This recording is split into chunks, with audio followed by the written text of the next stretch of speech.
So let's talk about the new album. Hey. Ooh. Yeah, I've That's some listened to spicy fruit right there. That's you know? spicy fruit, dude. I've listened to your new album at least 14 times. Yeah. What? I have Dude, it I'm on repeat. serious. Whenever I get in the car, it just with a Tesla, it just automatically turns on. Like I have to like hear it from front to end. I can't just listen to one song just because I feel every single emotion through each song, and it is really the 5 stages of your situation through grief or just anything relatable to that aspect. And I just felt your roller coaster of emotions every single moment. Yeah, when it came out, I remember waking up and then I saw the stuff on it because you told us at the dinner that I didn't know it was gonna be so soon. I was like, oh, it's already here. Yeah. And then I woke up and then I was like, Alexis, did you listen to the songs yet? She was like, I heard one, and then she tried to play it for me, but I was like, oh, it's from a phone. I can't hear it enough. And I was like, okay. And then she went to go take a shower, and I got in the car and I drove around and listened to all of it. Nice. And she was so mad. She's like, what? I wanted to listen to it. I was like, I'm sorry,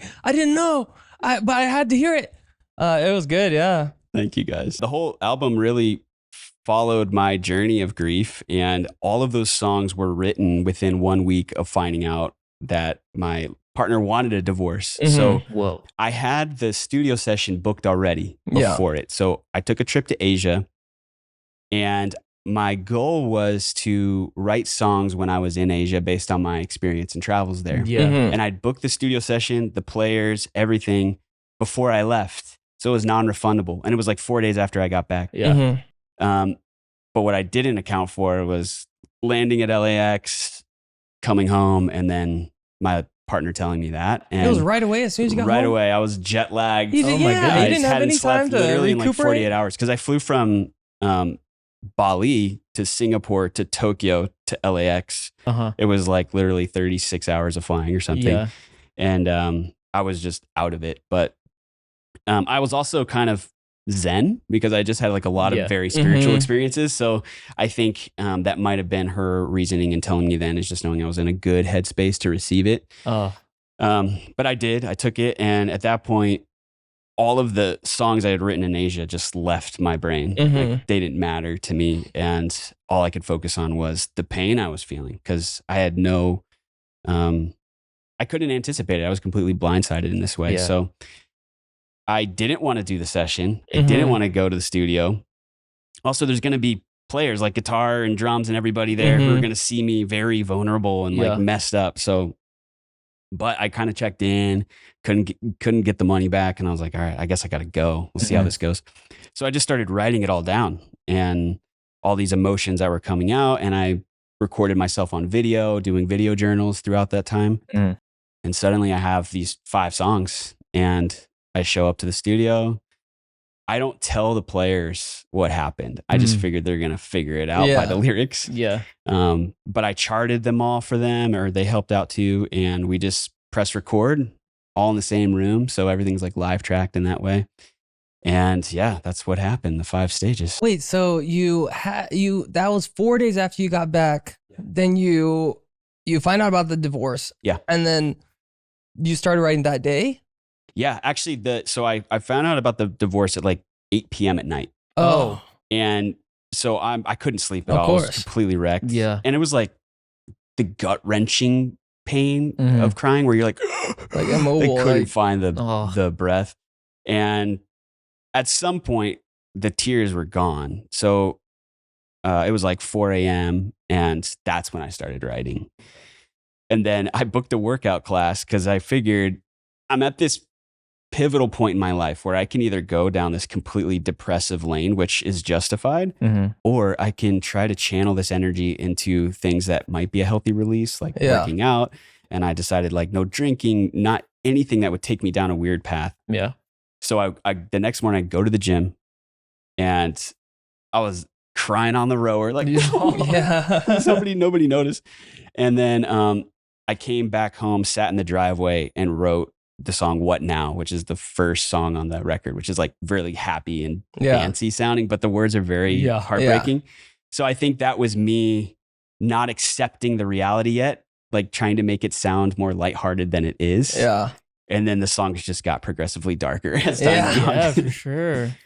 So yeah, that was how the first song came to be. Dang. So within 4 days, you're recording. Yep. That's crazy. Yep. Dang, I just want to say I just really, really appreciate how vulnerable you are on your Instagram story, because I already, that takes already a lot just to kind of express that. Yeah. And I've been following it, man. It's quite a journey, and just seeing you go through it, just seeing you open and just kind of figuring it out yourself. It's very, very nice. Yeah, and that's something her and I talked about in the beginning. Like once I was able to get past the initial emotional blow, I told her, never do I want to do anything that would bring you harm, because your well-being affects my daughter. So even though you're going to go on your own path in life, I still care about you, but I also have so much love and active love for my daughter. So it's important that she's still in a good place. Yeah. So whatever I say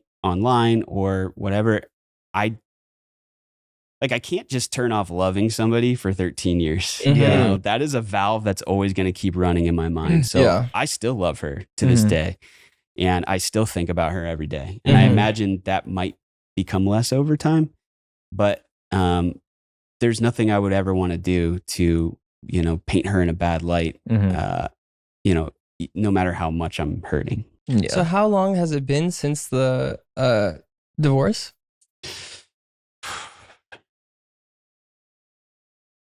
We're coming up on 5 months. Oh wow. Oh, so the Asian trip was is that since the official or since you learned about it? Since I learned about it. Oh, okay. Yeah. Yeah.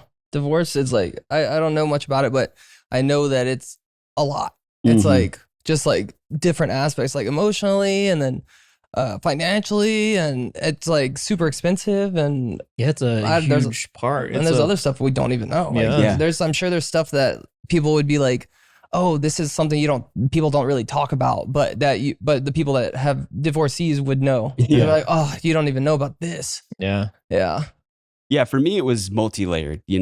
We have a relationship. Yep. Divorce on the surface is two people parting ways. But for me, we had a few extra things of layers. The first one is, that's definitely a huge one. First one was the relationship. I'm madly in love with her. I mean, to me, she was my person. So to not have that anymore, I just needed a moment to grieve just that. Next would be our daughter. So I'm not only grieving my daughter having to live in a split household, which I never imagined her to do. Yeah. I have to grieve me seeing her every day. I will never be able to see her every day for the rest of my life, which is a terrible feeling.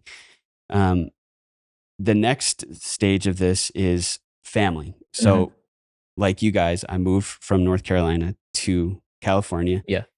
I had nobody here except for her and her family. And I started from scratch with her. So we built our family immediate, and we built our friend circle together. But as soon as, she asked for the divorce, I immediately lost that. And understandably so. Like, I can feel pain from it, but I know that her family has to support her during this time. Of course, she's her blood parents and brothers and sisters and all this. So, but that means I got nothing. I'm calling my parents on the East Coast and they're asleep, but I need someone to talk to. So I just started looking to certain friends I had in the moment. But typically it was over phone. Yeah. And that became a very lonely period of life. And then the next two things, this one's superficial, but our house, we had to figure out what to do with that pretty immediately. I couldn't live with her every day. I think for my mental health, that would have been bad long term. So getting rid of the house, trying to figure out what to do with all the assets. And then the last thing, which holds more weight than I think most divorced people will go through, and that's sharing not only a career together, but a career that's about wedding vows and love. Our hit song is literally our wedding vows. So this means that so many people have formed memories of their own wedding day around our music, and now our bond is broken. What does that mean for them? And that's the plethora of messages that immediately came, were people being sad and angry. A lot of people were just angry that we broke up. They would send us links to our own wedding video and be like, hey, watch this. Remember what you're leaving behind. And I'm sitting there like, oh my God, I know. I've been watching this for the Yeah. last month. I know it hurts. I wish. But the fans had to grieve too. So all of that happened in one conversation at 7:00 on the couch. Yeah. I lost the love of my life. I lost full custody of my daughter. I lost my job, career. I lost my house, and I lost my family. Yep. And nothing can prepare you for that. I am grateful that I had the music as a therapy release to pick up the time period of when I had nothing else. So the music became that 5 stages of grief. And then after that, I started being okay with sharing it with people. And that's when the strength really happened. Friends helping, even meeting up with you guys and telling you in person, like each time I'm healed a little bit more. Yeah. It becomes more real, and then I can move forward a little faster. Yeah, it's super impressive that it's been 5 months and you're able to talk about it like this. Yeah. And like, you're just so aware of everything. And so therapy, have you done therapy before this? I have. I'm a huge proponent of it. I have for 7 years. And I found one therapist who watched us, the duo, rise to fame. Yeah. So she could help consult me through that, because I'm typically an introvert. I have a lot of social anxiety. So being in a scenario where I go to dinner and people are like taking pictures of me, that was very new. So she helped me from that point onward. Yeah. So she's seen so many ebbs and flows, even in our relationship. So by the time we got here, she could use a lot of my past to inform the future. Yeah. I've only ever done therapy after a breakup. And that was the only time I've done like 2, or it was like leading up to the breakup. But it was like, I think 3 sessions. And I'm only speaking from my experience from it. I liked it a lot. And from the first time, I was like, whoa, she made these connections. I was like, whoa. But I think she actually suggested that we break up, the therapist. And I was like, oh, and then we did. And then that was it. We talked, we thought it was like a break. Maybe we'll get back together, but we didn't. But I remember thinking after, like having a realization, oh, I think the therapist realized that I didn't want to be in this relationship anymore, but I also didn't want to hurt that person. So she did it for me. And I was like, oh my gosh, that was a good therapist. Like, she realized all this. But I always wanted to go back to therapy, but even though like I don't have much, just like, I wouldn't say preventative therapy, but like just everyday therapy. Yeah. Just, but she suggested that I talk to a guy because they'll just understand me from a guy's perspective more. So if I ever do go back, that's how I wanna try that out. Sure. Yeah. I've only done like 5 sessions, but they're all online. I've never done like an in-person one, but it's super helpful. Like just talking to someone and just them just guiding you and telling you how to kind of, because for me, I was like always anxious. Yeah. I was always thinking about the next thing and the next thing when I didn't know how to be in the current present. So my 5 sessions were just how to be in the present and just kind of appreciating things, because time flows. Yeah. But like, can you appreciate the time you have now? It's kind of what I did. So how did you find your therapist for When I'm Looking? I Yelped. Yelped? Yeah, Nice. I Yelped, and it brought me there. And then I looked on their website and had pictures of the people, and I just picked someone who I thought I might resonate with the most. Yeah. And I'll then, probably do the BetterHelp like route. I've never done it, but I see everybody talking about BetterHelp. And so I'm like, oh, I bet that'll be good. not sponsored, by the way. Not sponsored yet. Like, it's just organic. Yeah. You think that we could get a therapist on the show, or you think that's too intimate and personal? A therapist? Yeah. Yeah. I think so too, but like I was talking to some people and they're like, I don't know, that's kind of a professional thing. Like, and I was like, yeah, but it could just be a consultation. It doesn't have to be a real session. Yes. Yeah, I think we could. Absolutely could. Like legally, they're allowed to. Like, I think so. It's like doctors consult. They go on podcasts. Like Dr. Mike has a podcast. Okay. Like, so I think it'd be good because like there's probably some stuff in our past because we had a big breakup. We didn't talk for like 5 years after knowing each other for a long time. So I bet there's some stuff that we should resolve before they bubble up. Right now? No. Oh, you and me? No. You kind of look like tell a therapist. me more about Yeah, no, dude. He used to wear these like jeans that were so tight and they had holes. I hated it. Yeah. I didn't know how to tell him, so I just passively aggressively just Yeah. or just like, I don't think he actually hated them. I think he just was like had feelings towards me, so that made him hate the pants. yeah. It's a metaphor for Yeah. other things he hates about you. Yeah.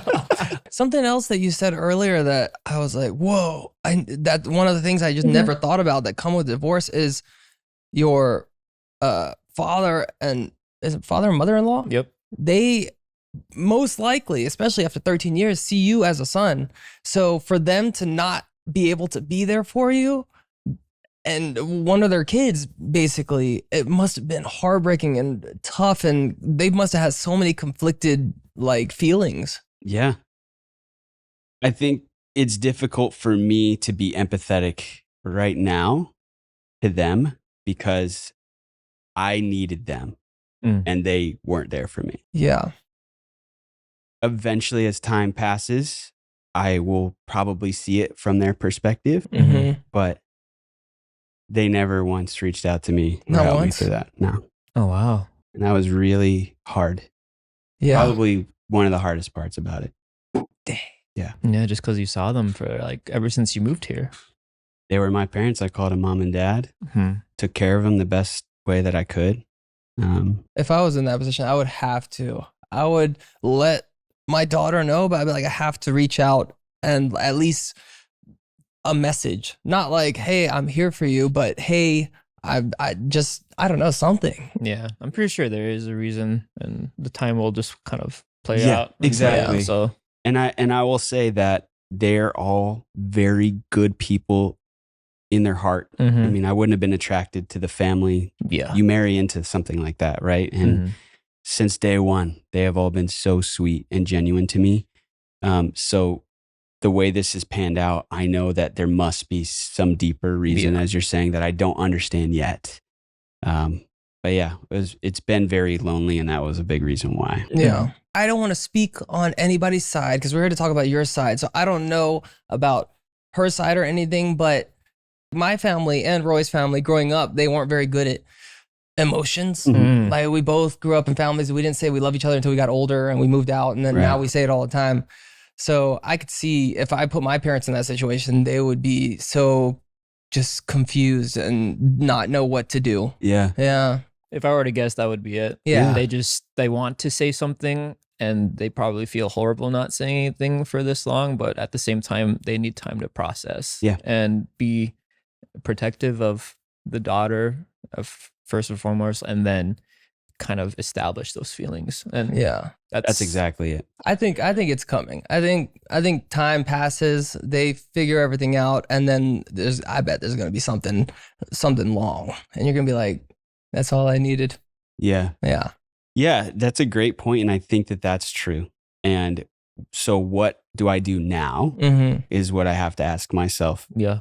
How do I cope now? Mhm. And so I have to try to compartmentalize my feelings towards them and longing, because I just miss them. I Yeah. miss my mom and dad-in-law, my mom and dad.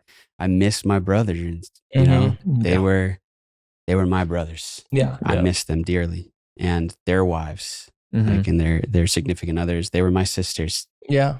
and we were together all the time. And I haven't heard from anybody, and I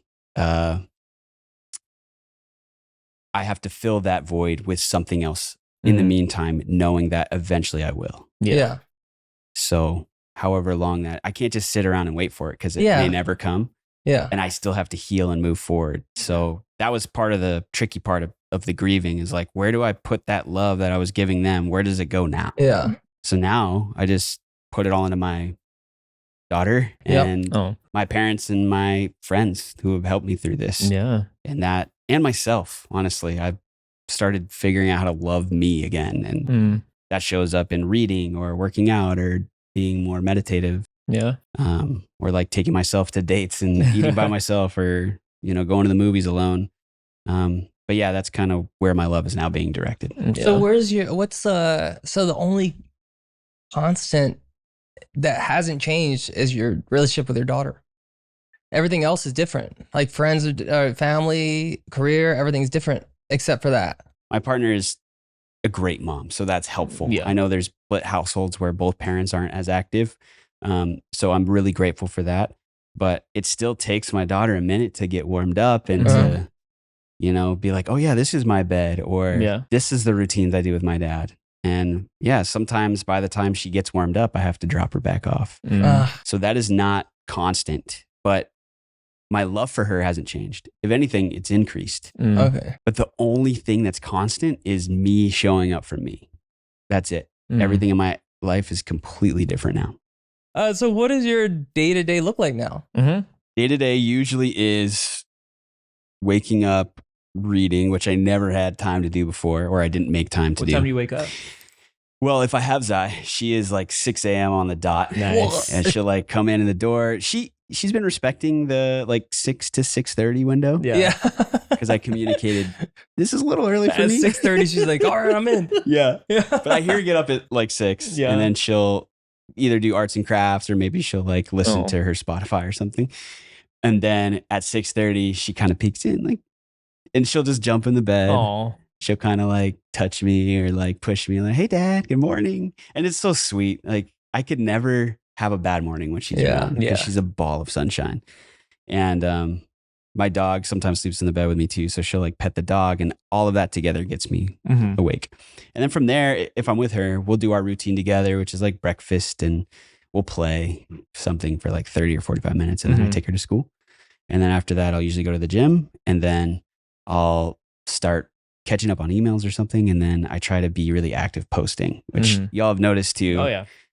I look forward to it. I get excited when I see him. Like, yes. That's all new to me, but I'm finding it very therapeutic as well. Just being able to connect with other people who are grieving, or anybody for that matter. Just do you feel like, because I was looking at that and I was listening to your live on Instagram at Michael Alvarado.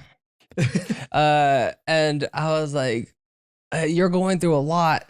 And then everybody's just, not intentionally, but everybody's just piling on their stuff. And I'm like, dang, that must be rough. Cause like to talk about your feelings, of course, people are going to relate. That's the first thing you do is like, oh, I went through this, but then they're just piling on. And I was like, if I were you, if I was in a situation, I'd be like, let's talk about happy stuff, guys. Let's talk about like how you got through it, not just like what happened to you.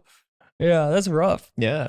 I would say it comes down to capacity, emotional capacity inside of me. So by me sharing this journey online, I'm inviting other people to share their own grievance. I have capped my hours at night. So I'll usually spend between 1 to 3 hours every single night responding. And at some point I get burnt out, and then I turn it off, and then I start my decompression routine. As long as I'm able to give the time, I will. Yeah. Because just like y'all mentioned about your childhoods, mine was the same. I didn't have a very emotionally aware household. We didn't talk about our feelings. I suppressed a lot, and a lot of it came out as an adult. Yeah. That's what I'm finding with a lot of these responses. They haven't gone to therapy. Maybe some can't afford it. Maybe some are closed off to it. And I'm being vulnerable. So it's created this open door, like, well, maybe I could share with him. And I feel honored to receive that information. But I also don't feel pressured to respond, because I might not be in the place to respond at that point. So I just take it day by day. Like if I'm feeling good and I have extra space inside of me to hear their story and maybe shine some light on it, I will. But yeah, you're right. Like in the live, sometimes there'll be like a big message, and I'll talk about maybe their husband who just passed away, or like how their relationship of 10 years just ended because someone cheated on them. You know, I immediately feel empathy, but then I have to ask myself, okay, can I respond to that right now? And sometimes I do, sometimes I don't. There was a post I saw that kind of like hit me that you posted. It was when you were, it started with you playing guitar, and you played Slow Down Time. And then you kind of just did like shots, like footage of you going to the restaurant that you were supposed to go to for the anniversary, but you ended up going by yourself. Kind of wanted to know like what made you do that? Like that was just so powerful and just so courageous. And yeah, I guess walk me through it. Like, I was reading a book where it said the root of healing is often in the depth of your pain.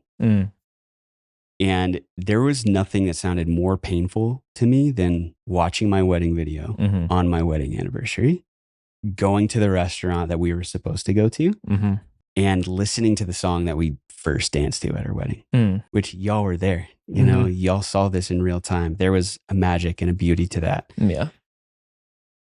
Everything inside of me wanted to avoid that, because who wants to feel more pain when you're already hurting? Yeah, absolutely. But I also knew that I had to feel it in order to move on. Yeah. And hopefully faster. Yeah. I would like to get my life moving forward in this journey. And to me, going to that restaurant, getting dressed in a suit for the first time in who knows how long. Yeah. Playing our song while I'm ironing my suit and going there was a necessity in me healing and letting her go.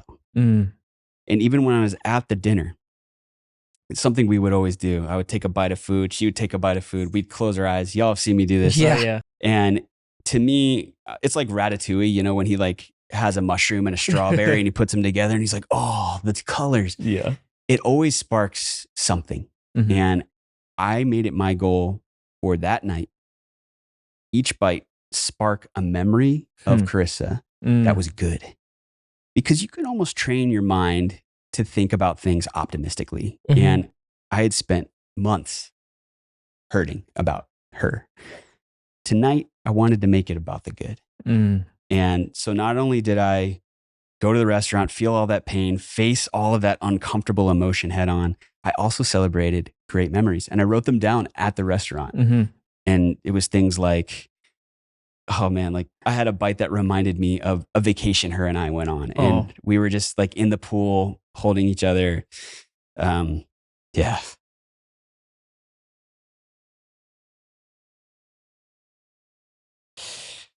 That one's tough. I hadn't thought about that yet. Yeah. Take your time.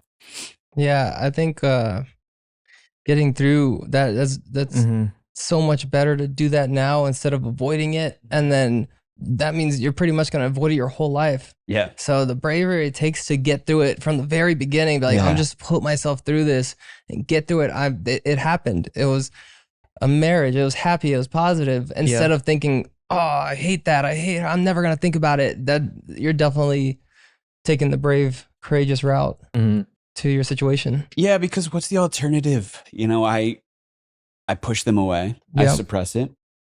And then next thing you know, 2 years from now, I'm in a new relationship. And that emotion I just felt, which was me and her holding each other in the pool, twirling around, me dipping her down. And then we had ordered some like poolside service and ate it. And it was so amazing. Just like the sun and the water and the way the food tasted, the bite of that dinner made me think of that moment. Yeah. But I'm feeling it now. So I can heal and then I can open myself up to future love that is about that person and not about the past partner. Yeah. So clearly there's still going to be waves that happen like this. And this is totally fine and actually very therapeutic for me. And I'm glad we got here because even though I felt it that night, maybe I didn't let it come all the way up. And there will still be plenty of these moments, I imagine, for a long time. You know, I just felt an emotion that I haven't felt not towards Roy in a long time. So when I think about Roy, I think I just like so proud and I'm like, wow, he's such a good husband. And I was like, that's the kind of husband I want to be. And hold on, am I going to cry right now? Hold on. Bring it on, baby. I didn't mean to make anyone cry. But I felt the same way to you as a father because everything you're talking about, everything you went through, Zyla indirectly is going to see this. She's going to see how you're healing. She's going to see, she's not going to grow up like we did, which was not a bad way. Our parents did their best, but it's just, maybe it's North Carolina. I don't know. It's just like not very emotionally open, but you're doing like, I couldn't see my dad doing what you're doing right now and seeing how you're healing and how you're doing it so bravely. And she's going to pick up on that and she's going to grow up so much better having you as an example. So like how I feel about you as a husband is how I feel. I want to be a husband like you. I want to be a dad like you. Yeah. Yeah. To that point, thank you for saying that. And I also agree. I think, Roy, you're an amazing husband, truly. And it's a joy to watch. Zyla had to grieve this on her own. Mm-hmm. We never think about the mind of a 5-year-old in the midst of a divorce. She's 5? She's 5. I thought she was older. That's crazy. She's 5, and what this means to her. Yeah. And we were very careful in how we told her about it. Mm-hmm. We explained to her all the different types of love, and that romantic love is just one type. Mm-hmm. But in the same way, I love my parents. That's a different type of love. And we still love her. We still love each other, just not romantically. Mm-hmm. So she was able to separate the romance and sleeping in the same bed and living in the same house. I knew it was only a matter of time before Zyla was going to tip over, because she's changing houses really fast. Yeah. Mm-hmm. Suddenly, different parents are picking her up from school. She is now learning from 2 different parenting styles. Mm-hmm. And it happened at my house. I saw something in her, like she wanted to say something but didn't know how. Mm. So I gave her space and I asked a few questions that gently pried in. They showed up in her as anger. She started being really snippy, Mm-hmm. lashing out. No, Dad, I don't want to do this. I don't want to do that. And she's not like that. So I knew she had something going on. And then I started packing up her stuff. And then all of a sudden I heard her just silently crying in her bedroom, and just kind of turned into her pillow, put her face in there because she didn't want me to hear her cry. Yeah. And I looked over and I knew this was the time Mm-hmm. when it finally made sense to her. So I went over to her, I rubbed her back, and I said, do you want to tell me how you're really feeling? And then she just starts wailing. Like, I had never heard her cry so much in my entire life since the day she was born. No. It was like an infant scream. So she runs to the couch, she throws herself on it, and it's like this tantrum level cry, but not anger, just pure gut wrenching sadness. Mm. And I sat there on the couch and I put her head on my chest, and she let it all out for about 2 hours. Oh, We were wow. late for school. We were late for the drop off. We were late for everything. And she goes, Dad, why is this happening? And I told her, I don't want it to happen. I wish it didn't happen, but it is. But you and I are strong enough. We could do this together. Mm-mm. And so she kept crying on my chest, and suddenly I'm crying, and we're crying together, and we healed together. We trauma bonded together, which I never anticipated, me and my daughter doing it as one. And then she looked up at me and she said, why don't you love mommy anymore? And I said, I've always loved mommy and I'll never stop loving her. And yeah. And she was like, why does mommy not love you? And I said, her heart changed. Mm. And we can't control what mommy feels. And yeah, from that moment on, she hasn't broke down once, even though I would invite that if she did. Mm-hmm. But she started her healing journey. Mm-hmm. And it has been beautiful to see how confident she is now, and how Mhm. she's accepted the situation as her own. And she started thriving in school again, and she's bubbly and joyful. But that had to happen. She needed a safe place to express that and to know that she was going to be safe. Thinking of it from a 5-year-old's perspective, she probably got like little bits of information, but then like the little kid, like, so she's a little kid, her mind is everywhere. So she gets something, she's like, huh, that's confusing. And then just goes plays. And then, huh, Mhm. that's confusing. And then all of a sudden, one day, it just all clicks. And she's like, oh, this is not temporary. This is forever.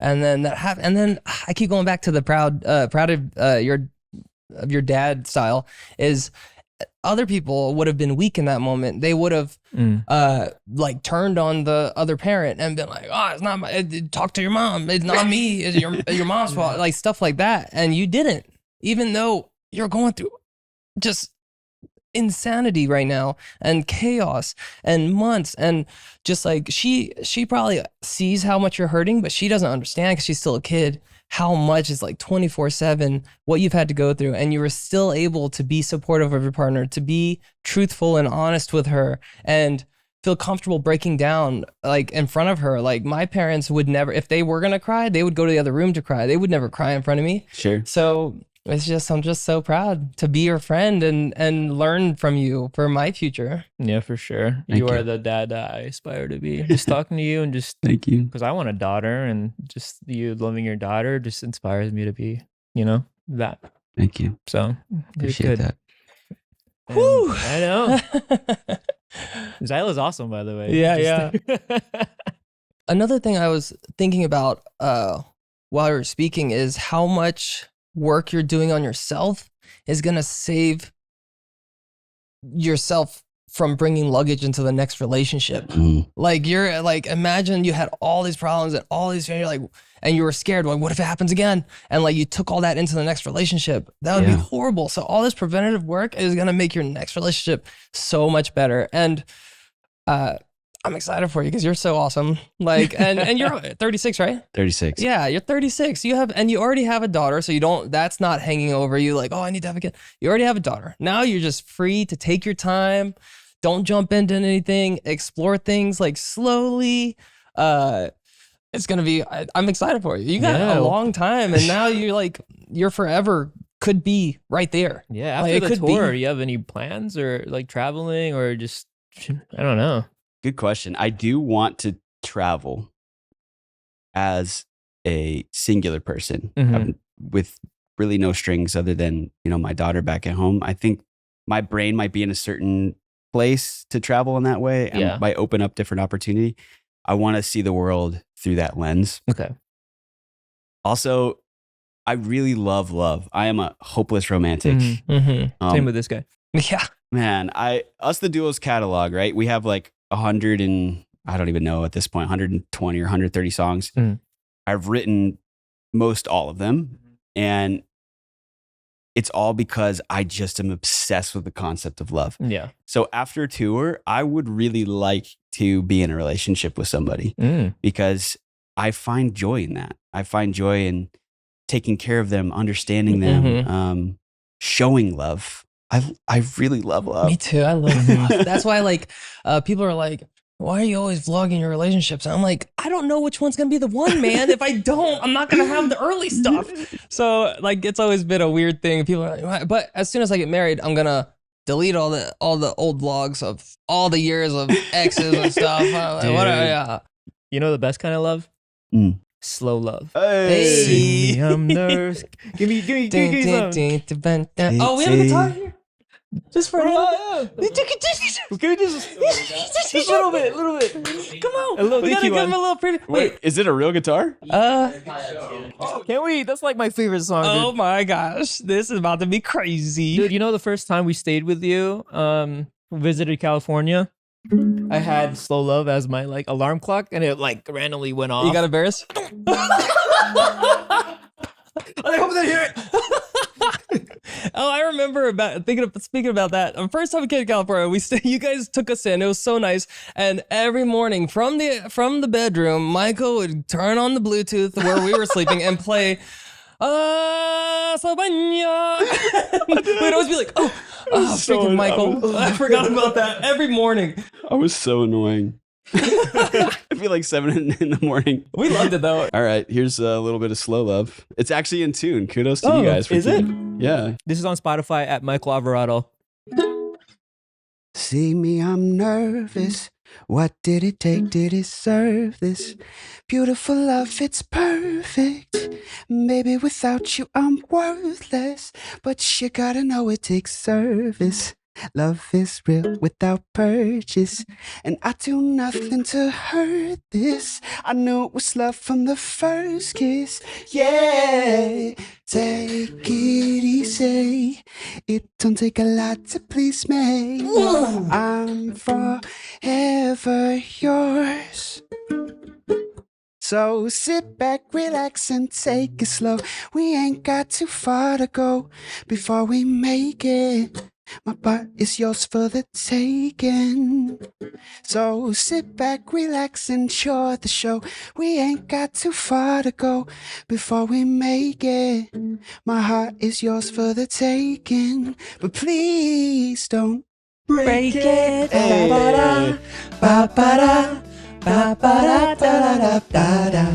We were lip syncing to it so they can cut to us, so it looks like we're singing. I was like, lip sync. Thank you. You made my dreams come true. Thank you. Do you remember that when I had Slow Love as my alarm clock? I don't like remember the exact instant, but now it seems like something that did happen. I was like, I remember we were going to host that show that you guys were the main event of. Sure. And Roy was telling me about us duo, and he's like, "Dude, you don't know us the duo?" And I was like, "No, I don't know." And then he like, us. There is us at the time. Oh, us, yeah. And he was just like showing me. He was like, his excitement about the music got me excited. So after we met, that's all we listened to for so long. Yeah, dude. Yeah, and then the second parody that I don't even think it was a parody. I think it was just we used their music, right? Yeah. Of Richard Orlando, which has billions of views now, was yours because that's how obsessed we were with the songs. So we wrote the song "Never Gonna Leave You," and then you all sent us the video, pretty much parodying our video. It's the exact same thing. We used your songs. We didn't even change the lyrics like we usually do. We just didn't change the lyrics, but you also went to a grocery store. You also bit into a raw banana. Yeah. But you're dressed as Richard and Rolando. Oh, yeah. I think that was the first time we were in public in character. And I remember Roy would be like, dude, like, yeah, dude. He was so nervous. I was so self-conscious. That was the first time Rolanda in public out of Walmart, and people just kept looking at me. And I remember one time I was just walking, and then someone looked at me like, "Ew." I was like, "Ew, shut up." Yeah. I looked at him like, "What you want? What you want? You want this?" It was funny because like we would be in the aisle about to like lip sync to part of your song or something, and then like a Walmart employee would come by and Roy would run, and then Richard would be like, and it was funny. But how did that? Did you guys see anything like? Was it like views? Did your guys' views go up, or did we help you out at all? Because that's what we were trying to do. Yeah. So after you posted your parody, we had a plethora of Wasabians come to us, the duo's fan base. No way. And they're loyal. These people they've stuck around for a decade. Yeah. Wow. Like still getting comments like when we all hung out, and I got a few DMs that were like, "The Wasabis have been following ever since they posted Never Gonna Leave You."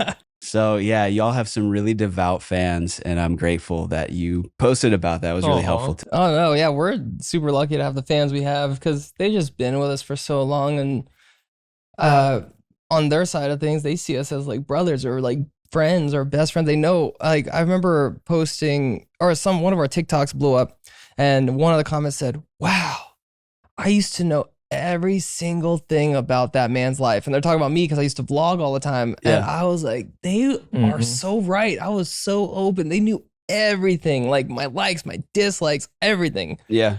So I love our fan base, and yeah, they're great. Sorry I broke up with them a long time ago, but I'm here now. Sorry. No. And now y'all have reunited. Yeah. Have you seen a switch in the fan base since you've come back together? Yeah, I think the main thing for us is we've been doing it for so long. Like less than a year after YouTube was created, we were already making videos and putting it up. We were probably in the first 1,000 YouTubers in the world because it wasn't a thing. Nobody knew how to do it. So we had fan base, and we were younger then, so we made younger humor because that's what made us laugh. Yeah. And then we got older. Our fans grew up with us. Then we split up, and now we're back together. And now we're making things that make us laugh. But that's like 20s or like humor. Yeah. So we're trying to find the balance of like all of our fans love what we're doing. Like, oh, they grew up with us. They know we grew up. They love this humor. But then the newer fan base, which is like the kids, because most YouTube is kids, like FaZe Rug's fan base, Mr. Beast fan base, they're all like conflicted, but that used to be our fan base, so they're like, oh. So we're trying to find a balance of doing what we want to do and what we love, but also serving the audience with we're figuring it out little by little. Most of the audience, since they did grow up with us, they already grew up. They don't watch YouTube anymore. They're probably like late 20s, early 30s now. Sure. So we're kind of trying to figure out this new journey of like, how do we capture, a newer audience, people who are still watching YouTube, because YouTube nowadays, it's so different than when it was before, because when shorts and like vertical content was introduced,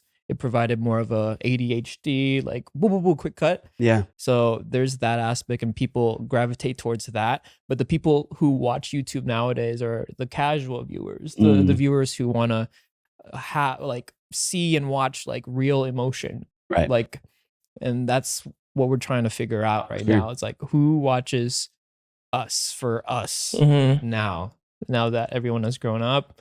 There's TikTok. Who's here? Yeah. And that's who we're trying to get. It's working. I think it's good that we have our channel where we're silly, we're funny, we make edgy jokes. Like, that's just what makes us laugh. Sure. That's what we want to find our people. Sure. Like, we want to find our audience that vibe with us. But then we also have the more serious side, the more vulnerable, open side of podcasts, Spicy Fruit Podcast. So I think it's great that we have both, because I didn't know I was going to love doing podcasts until we started doing it. And I was skeptical at first, but this is my favorite part of my job. I love laughing with you and like making each other laugh on the Wassabi main channel. But this stuff is just like, whoa, like things I just always pretty much avoided my whole life. Like within the first 3 Spicy Fruits, I cried twice hard because I didn't know that I had to get that off my chest. I didn't know. I was just carrying that and unknowingly. Yeah. So I just love this. Everything we're learning from you. I learned from him. Yeah. I mean, life is just all about adjusting and learning. You can't stay still. You just got to find ways to reignite your passion. Because without any passion, there's no purpose. So yeah. That's a good way to put it. And also, to your point, scripted content, you're learning from your team as you put it together. But when you're in this format, you're learning from each other on a relationship level. And you're always going to leave a podcast session thinking, wow, I just grew as a person. That's why it feels so good as a part of your job. I never thought, I was always like, I never had very much belief in my ability to talk. I was like, I hated small talk. I avoid small talk. I like didn't even like meeting new people because like just restating the same thing I've said a million times to somebody else. And I just like always avoided small talk. Just kind of introverted, but my personality is extroverted. But I'd rather be like by myself. And so it's just cool learning me. Yeah, I don't like talking, so it's nice to bounce with this guy because I'm just kind of like studying how you talk. I'm like, oh, maybe that's how I carry a conversation rather than just saying, oh, what's the weather? Yeah. When someone says like, oh, good question, outside, I'm like, oh yeah. But inside, I'm like, yes, I'm getting good at talking. Dude, good question, bro. Yep. Thank you. Yeah. Hey, whatever. It's nothing. Everyday things, you know? Yeah. I mean, I remember when we went to dinner and we got sushi together. Yeah. You're asking the chef about what part of the fish this fish came from, but then you're like, could you also do this with horse meat? Or like the most random questions. But I guarantee you they left thinking like those were interesting questions that guy asked us, you know? So you have a way of getting to know somebody better because you're very intuitive about what you ask. Yeah. Like, I don't know. I just think it pops out. I'm like, oh, should I have said that? I'm learning how to do that. Because before I just say whatever. ADHD, severe ADHD. Just whatever I think of pops out of my mouth. But Roy is teaching me, and my whole team actually, they're like, hey, don't say that. And I'm like, oh, okay. So I'm learning how to like. It's just a filter, really. Yeah. I'm learning, I'm getting a filter, which is a good thing because it's probably something I needed. I bet I've said so many things where people left like, what did he say? Yeah, for sure. Your views on love, have they changed? I know they probably fluctuated with what you went through, but I love love. You love love. How did it go? You're back to where you were? My guards are up. I am afraid to be heartbroken like that again. But I love being in a relationship and I love showing other people love. So to answer your question, I have no way to guarantee what's in the future for me, but I am now opening myself to the idea of being in love again. There's a part of me that struggles with the idea of marriage because of how messy the legality of it was. But I definitely see myself falling in love and sharing a life with somebody, but I don't know that I would get married again. Oh. Yeah, it is a lot. And like, I know it's like, in some people's eyes, it's important step, or it's important to do that, but it's not necessary. Like there's not like, yeah, I mean, it's just, if you're still enjoying your life together, living under the same roof, I think once it becomes a binding agreement, sometimes people can feel pressure from that and it changes the way the dynamic is. But also when it comes time to part, bank accounts, split assets, like children, all of it just becomes so complicated and overbearing. Granted, you're asking me now, and I'm in the thick of that process. So this sentiment could change in time. But as of now, I don't crave the idea of being married again. Yeah. But I do crave love. Did you have a prenup? No. Would you if you ever got married again? I don't. Just does it help with like the final process if you? It would, but then it also might show the other person that I don't trust them fully. Yeah. And I think the best relationships are where two people fully trust. Absolutely. Yeah. I've heard different sides. I've heard like that. And then people are else like, they don't even see it as anything. It's just like a just in case, but it's like a formality. So it just depends on the specific person. Yeah. Yeah. Yeah. And in my opinion, I don't think there's any right or wrong way to go about it. I just will continually check in with my heart along the way and see, does this feel good? And keep doing it until it doesn't. Yeah. And I'll approach that with all relationships I'm in. Oh, wow. So from where you're at now, because you are in the thick of it, how would you see it going? Would you just date and then never, and just say you're the one? Or like, I don't know how that would work. You just like, how would you make it official without making it official in the way that society thinks that you should? Would you just be like, will you marry me? And then just be married without any paperwork? I think the only way I could go about it is day by day. And I know that's hard to say because especially dating as you're older. I'm 36. I'm a single dad. Yeah. I have my entire life online. You can find anything about me. So I'm very unique. This also presents itself as a lot of baggage. And I get that. So now I would have a hard time saying to somebody, you are the one, let's go all the way and commit this. I would just say, if you feel good in this relationship and I do too, let's continue this relationship. And the steps will unfold as they do. Of course. So if it was like, I really want to meet your parents right now because I want to know more about you, then yeah, come over and meet my parents. But I wouldn't be like, we're hitting the 6 months point. This is usually when you're supposed to meet the family. Yeah. Or we're at the year point. This is usually when we should be moving in. Or now all your grandmas are saying you've been together for 4 years. This is usually when you get married. Like those are societal norms, as you were saying.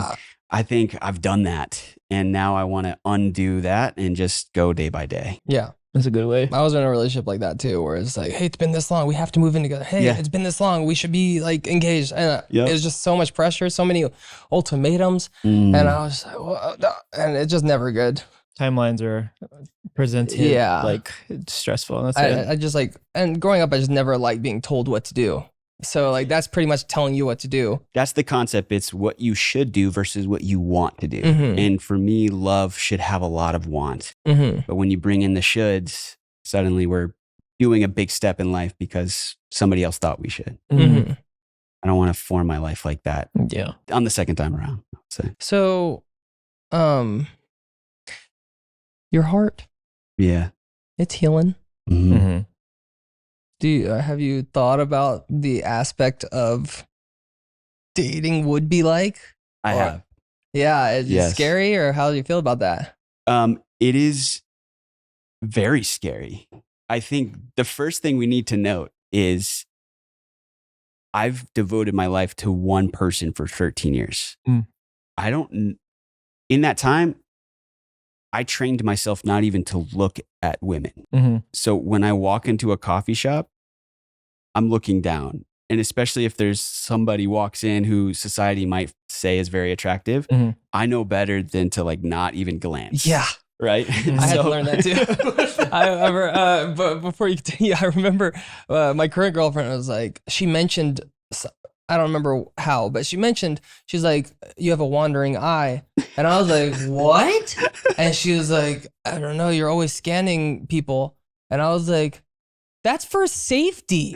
I was like, every time I come into a room, I like look at everybody and I scan how I would take that person down if I needed to, or like who looks suspicious, who if they have anything in their hands.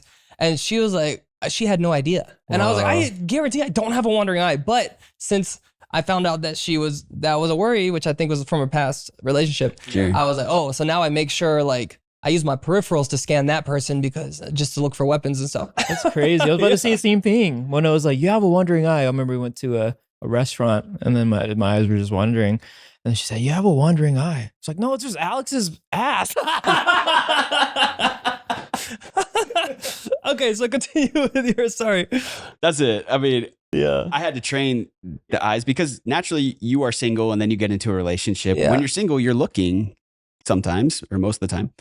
And now that we're not, I had to train myself in that way. And maybe after the first year, I was zoned in, never looked at another person. Even when I'm talking to women, I always kept it very cordial. I was also very careful of that because my past partners, I'm going to speak this as a blanket statement, have run very anxious and insecure. Mm-hmm. So I didn't want to do anything that might spur that anxiety for them. Mm.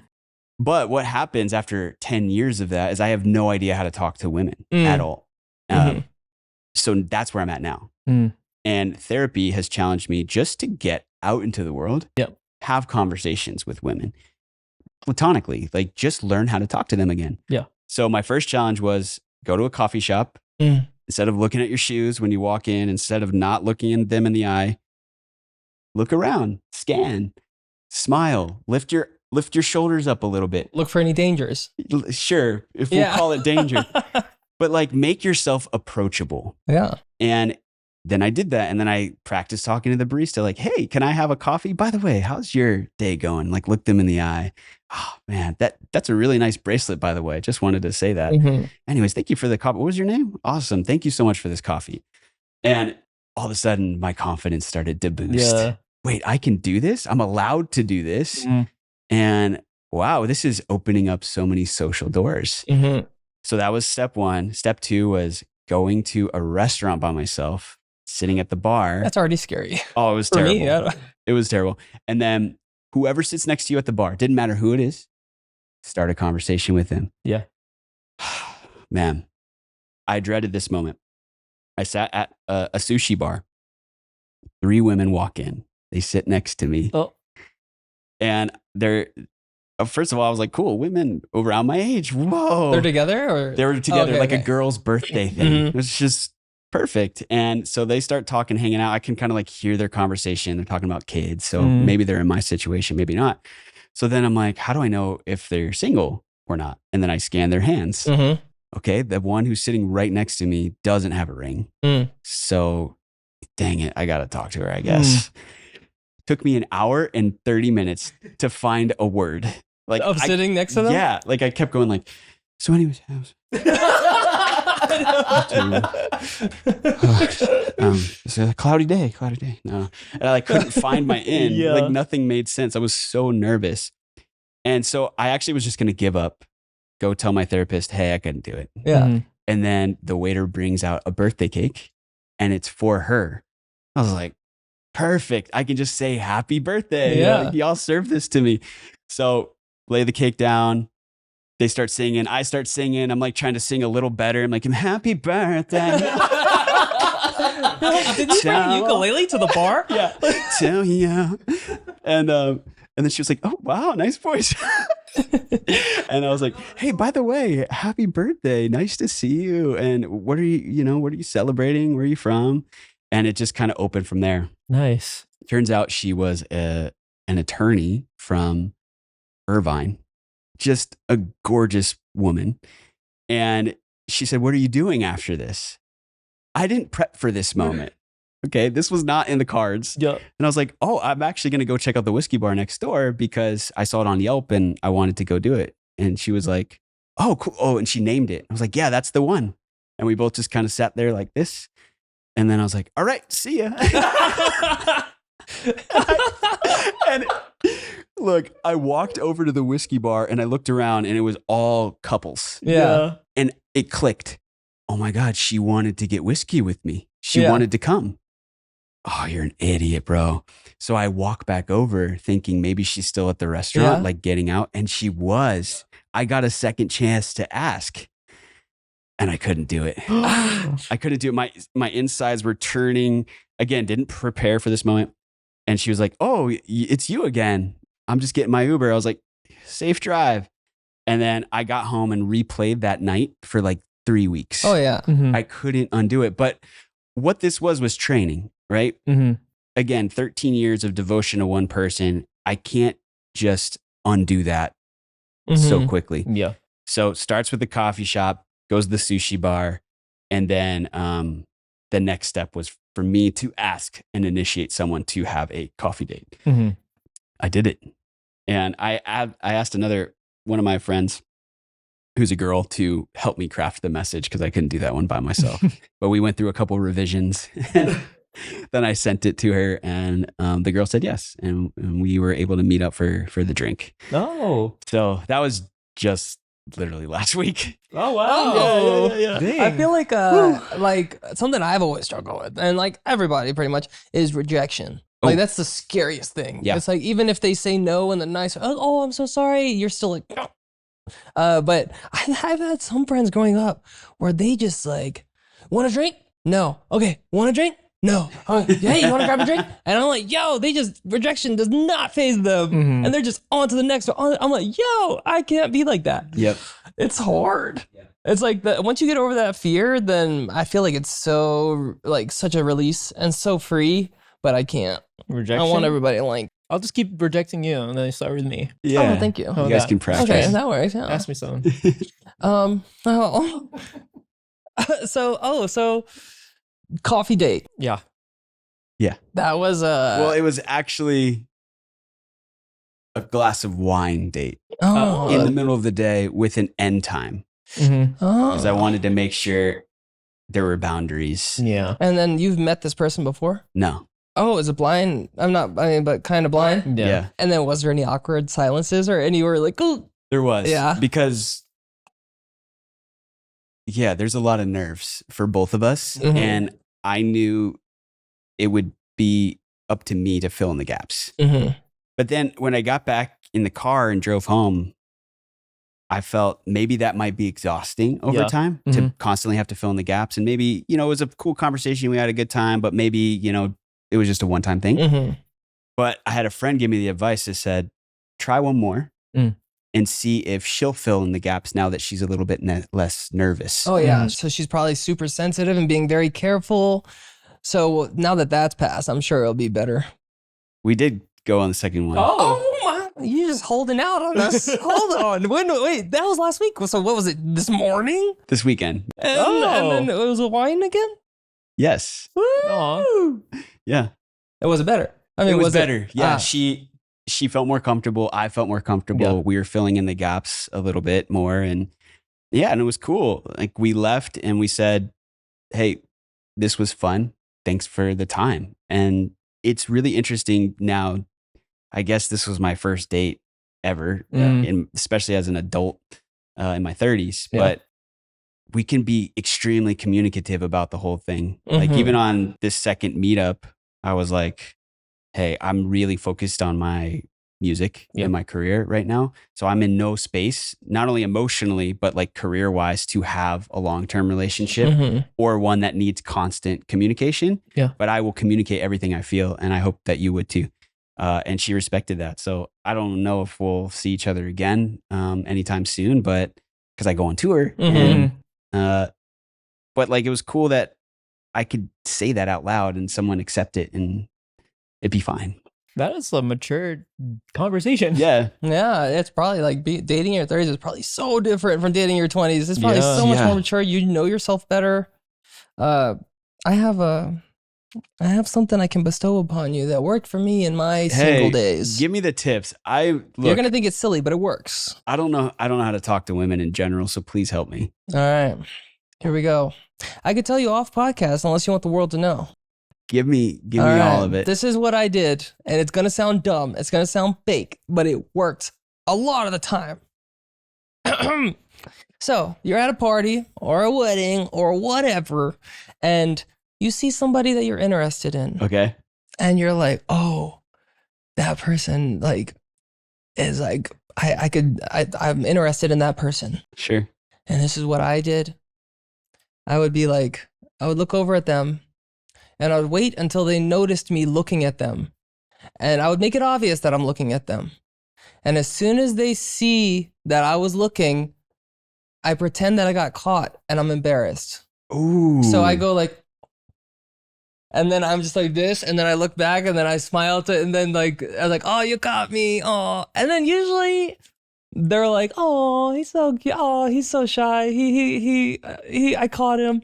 And then either they come to you or you go to them and be like, hey, I'm so embarrassed. And they're like, oh, and it works. That's works, really man. good. That's really good. Pretend and that to get actually caught. aligns with my personality type. Yeah. Because I'll show you what it's like right now. Mhm. Like if I think you're attractive and I'm staring and you're looking away and then you turn at me, will you try that? Okay. Okay. Ready? So I'm like, okay, wow, she's beautiful. She's cute. Oh, that's a real life example. Yeah, so just Every do that, time. but just hold on for a second But more to make so what sure. you're saying, if I hold on, then smile, maybe giggle, lean back. Throw up. Yeah. Yeah, just like, because as soon as she looks, you look away. So Yeah. just don't look away for a second longer so she catches you.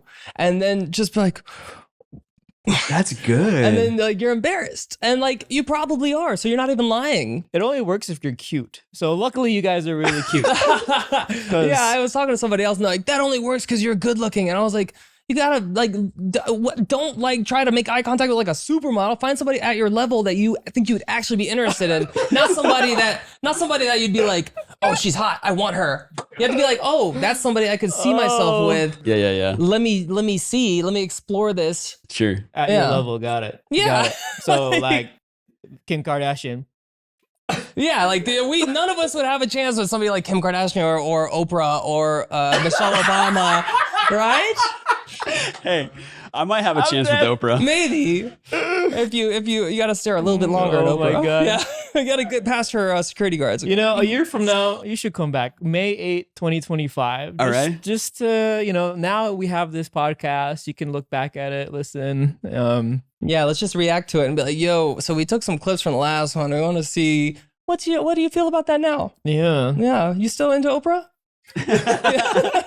Yes, I am. If that does work, on May 8th, 2025, you better be like, yo, it worked. Oh my Yeah. goodness. I'm bringing her here. Yeah. It'll be the best Oh my gosh, podcast. she brought Oprah. Oh, she's on our podcast. Well, Michael, thank you for being vulnerable with us, sharing your story, and just telling us more and just hanging out with us. Yeah, at Michael Alvarado on Instagram, michaelalvarado.com if you are in the town that he is going to be touring at very soon. I think when this comes out, you should be on tour at the time. Yep. Awesome. So go check it out. And listen to the 5 stages. Mm-hmm. All right. I'm Roy. I'm Alex. Okay. Bye.